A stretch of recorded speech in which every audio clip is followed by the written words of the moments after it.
The pain so many women feel who go through this don't often talk about it. I'm talking about a miscarriage, and Meghan Markle revealed she suffered one this summer. Our Max Foster talks more about Meghan's personal story in a New York Times op-ed. Max. In a deeply personal piece, the Duchess of Sussex describes being in hospital with Prince Harry and asking him if he's okay. It's all she could think to ask him, and in the piece she describes why. She says, "We've learned that when people ask how any of us are doing, and when they really listen to the answer with an open heart and mind, the load of grief often becomes lighter for all of us. In being invited to share our pain, together we take the first step towards healing."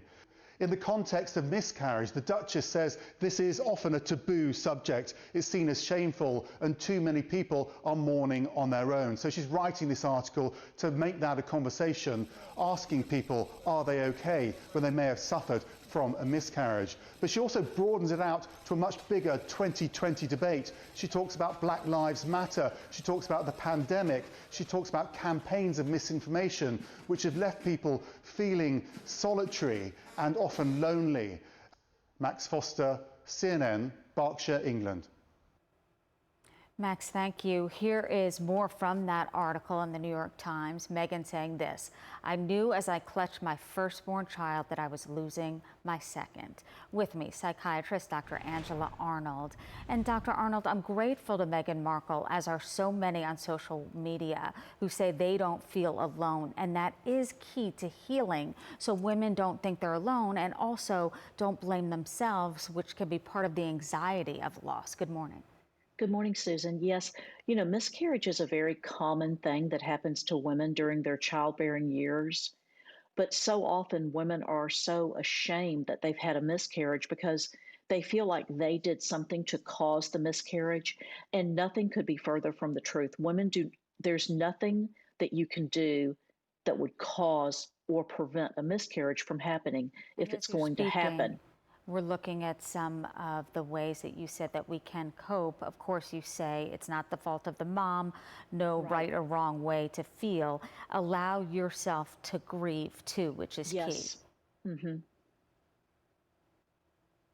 And also husbands, I think men or your partner, they should be thought of too. And I want to read another part of the New York Times article where she talks about Harry and saying that they were holding each other's hands. Hours later, she said, "I lay in the hospital bed holding my husband's hand. I felt the clamminess of his palm and kissed his knuckles wet from both of our tears." So it's a loss that so many in the family are feeling. In this case, it's Harry and Meghan equally, and we can't forget about his loss. Oh, definitely, Susan. It's a loss for both of them. As soon as someone becomes pregnant, I feel like they've already decided where the child is going to go to college. It's such a joyful time for people, and no one ever anticipates that they're going to lose the pregnancy.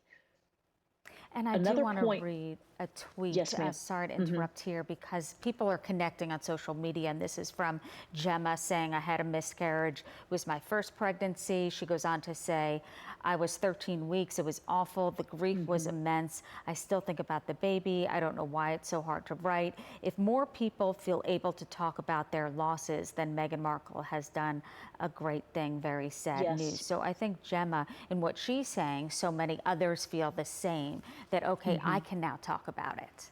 Right. And it's so important to talk about it because you will find such strength in numbers, and you'll be able to hear, and then people will be able to tell you about their success stories after their miscarriage, because typically after a miscarriage, you go on to have a healthy child. And you will be able to hear that with the support of other people around you if you open up and talk about it.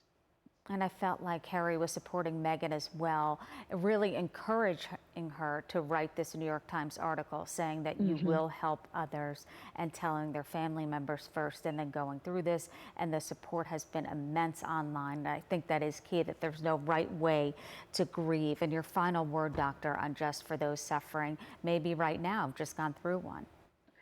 My final word for those who possibly could have gone through a miscarriage recently is to know it's very important that you know that it's not your fault. Connect with your family, connect with your husband, your spouse, the father of your child, and know that this is not the end of the world, that you will go on to have a healthy child after this. The statistics are that you will go on to have a healthy child. Most of us who have born children have had a miscarriage in our lives, and we could all help people talk about that and help them to feel better about. Now it's bad when you're going through it at the beginning, isn't it, Susan? It's Hmm. no one feels like there's any hope when you're going through it. But you know what? Let yourself grieve. This is a loss that you are suffering. Hmm. Let yourself grieve that loss. That is completely okay. Again, like you said, Hmm. no one should tell you how you should feel at this Hmm. time because everyone handles this differently. Well said, Dr. Angela Arnold. Thank you. And Megan is helping so many people because, again, she's not alone. Thank you. Thank you, Susan.